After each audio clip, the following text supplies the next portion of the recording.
Joker is a 2019 psychological thriller based off the DC comic book character, directed by Todd Phillips and starring Joaquin Phoenix. To put it simply, it tells the origin story of the character, and how over time he transformed from a rational, functioning member of society into a psychotic maniac who shows no remorse for killing. I'm going to be honest that when I heard the announcement of this film, I was kind of dreading it in a way. Particularly since the last portrayal of the Joker had been this. You want this? I do. Say it. Say it.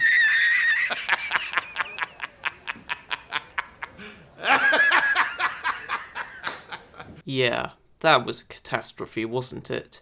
But it's important to remember that the Joker is a very difficult character to portray, because he's supposed to be villainous and maniacal, yet also identifiable in some way. Whether we like it or not, we all have a bit of the Joker in us. This for me is what made Heath Ledger's Joker so great. His backstory is a mystery and he therefore represents our innermost desires for anarchy. He doesn't conform to the rules because he sees no point in them, and because of this, he becomes seemingly unstoppable. Then we started to get some promotional footage of the Joker, and soon the trailers began to drop. And I began to realise that this wasn't going to be some action-packed Marvel-type movie, but instead a tragic cautionary tale about the Joker's life. Joker then premiered at the Venice Film Festival, where it received an 8-minute standing ovation. The critics seemed to love it, and I couldn't wait to see it in cinema. And last week, that's exactly what I did. And I'm glad to report that it's even better than I thought it was going to be. However, before I get into the film, I should first talk about the controversy that's been behind it. Many news outlets were reporting of fears of violence at screenings of Joker. Some critics called it an incel movie or a far-right movie. There was also criticism over the level of violence in the movie. All of this, I think, is absolutely absurd. The level of violence in the film is less than that of Deadpool. There's one scene where a guy gets his head slammed against a wall with a pair of scissors in it, but that's about as bad as it gets. I've seen a lot worse. Also, this film has nothing to do with incels or the far right, so why are you talking about them? Anyway, without further delay, I'll talk about some bits of the movie that I felt were quite important. Joaquin Phoenix truly comes alive in this role, showing the emotional turmoil the Joker goes through as he descends into madness. The film also does an excellent job at showing how abandonment and abuse ultimately led to this downward spiral. Our main character, whose name is Arthur Fleck, makes numerous attempts to conform to society and try to fit in, but due to factors outside of his control, he fails each time at it. It is only after he commits numerous murders that he embraces his psychopathic tendencies. The film also makes some important points about abandonment, mental health issues, and elitism, which become ever more evident throughout the film. This is demonstrated in the form of various characters.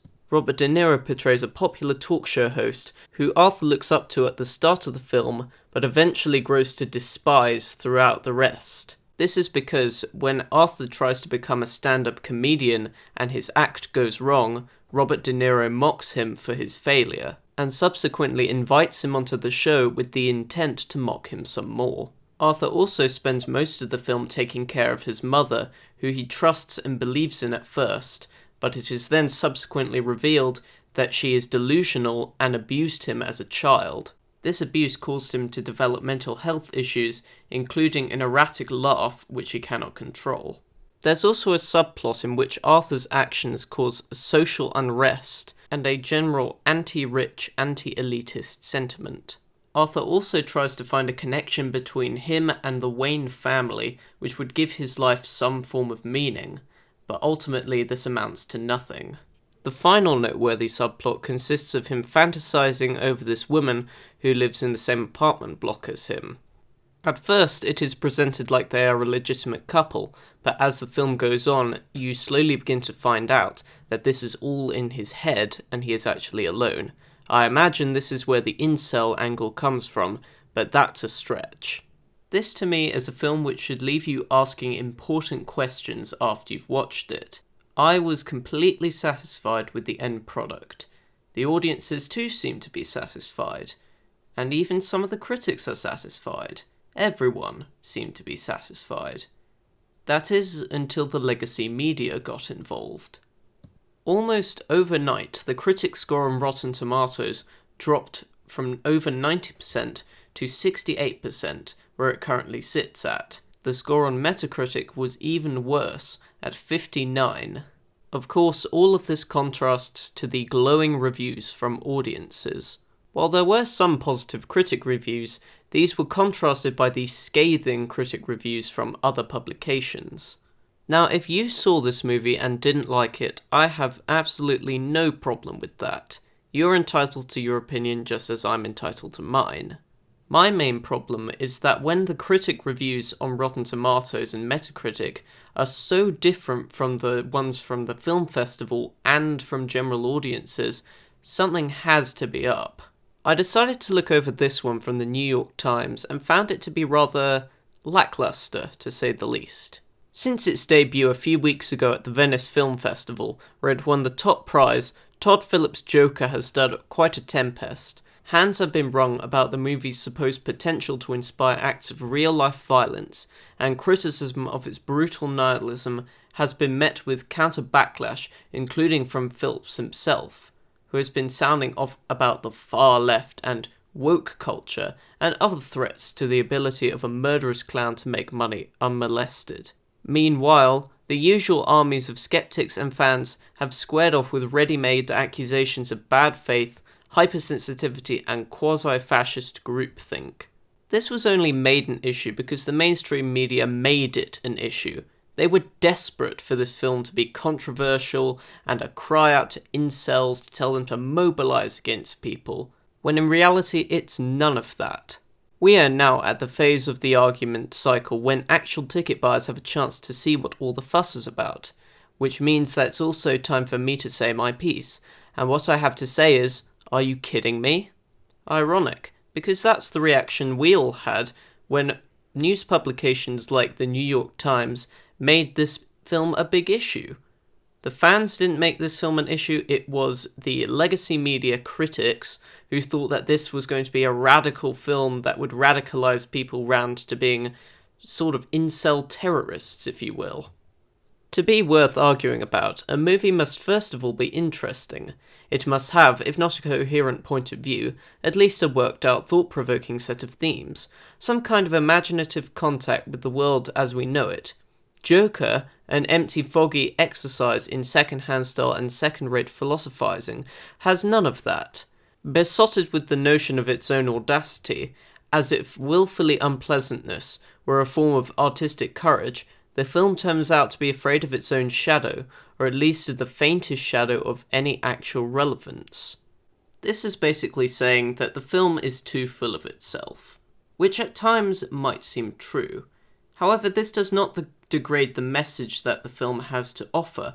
If anything, it can enhance it. Just look at Pink Floyd's The Wall, for example, an excellent example of how a film can use visuals to convey a character's emotions. Skinny, twitching, and at times startlingly graceful, Phoenix is one of the modern screen's underrated dancers. Arthur has a physical and psychological resemblance to Freddie Quell, the misfit drifter Phoenix played in The Master, but he also carries the burden of being a victimized everyman in a parable that can't get its story straight. Arthur's uncontrollable laughter arises from a medical condition that is possibly the result of childhood abuse. His profound alienation also arises from social inequality, decline of civility, political corruption, television, government bureaucracy, and a slew of other cases. Rich people are awful, poor people are awful, Joker's embrace of radical evil becomes a kind of integrity. Well, isn't that supposed to be kind of the point of the film? It's a realistic depiction of the world. People are self-interested primarily, rich and poor alike. So when push comes to shove, in the words of Heath Ledger's Joker, they'll eat each other. Everybody is out for their own personal gain. which ultimately means that the weaker members of society, including those who suffer from mental health issues, get left out of the picture. And therefore Arthur discovers that the only thing that seems to work for him is if he embraces the chaos. I don't know why so many critics can't understand this. Maybe it's because they're in ivory towers, or maybe it's because they do get the message, but they just don't like it. It's hard to say if the muddle Joker makes of itself arises from confusion or cowardice, but the result is less of a depiction of nihilism than a story about nothing. The look and the sound, cinematography by Lawrence Sher, cello-heavy score by Hilda Gudnadottir, well, I gave that a shot, connote gravity and depth, but the movie is weightless and shallow. It isn't any fun, and it can't be taken seriously. Is that the joke? It seems to me that the critic just doesn't understand the film, and is taking the exact elitist attitude that the film criticizes the elitists for having. It's the attitude of, we are the eternal good, we can do no wrong, our values and judgments are always correct, and you peasants know no better. It's not very empathetic. This also brings up the question of, are these critics fit for purpose anymore, when they can't relate to something that practically everyone does? When such a disconnect exists between the audience and the critic, is it even right to call them a critic anymore?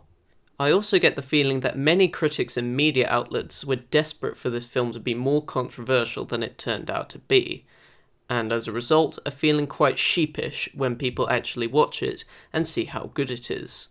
Despite my praises, the film definitely has problems. It can be a little bit on the nose at times, and it does borrow a lot of elements from other films, such as Taxi Driver. However, the main point of this video was to talk about the critics' reaction to this film and how different it is from the audience reaction. Let me know what you think of this in the comments below. I'll see you all next time, where hopefully I'll be discussing some real-world politics.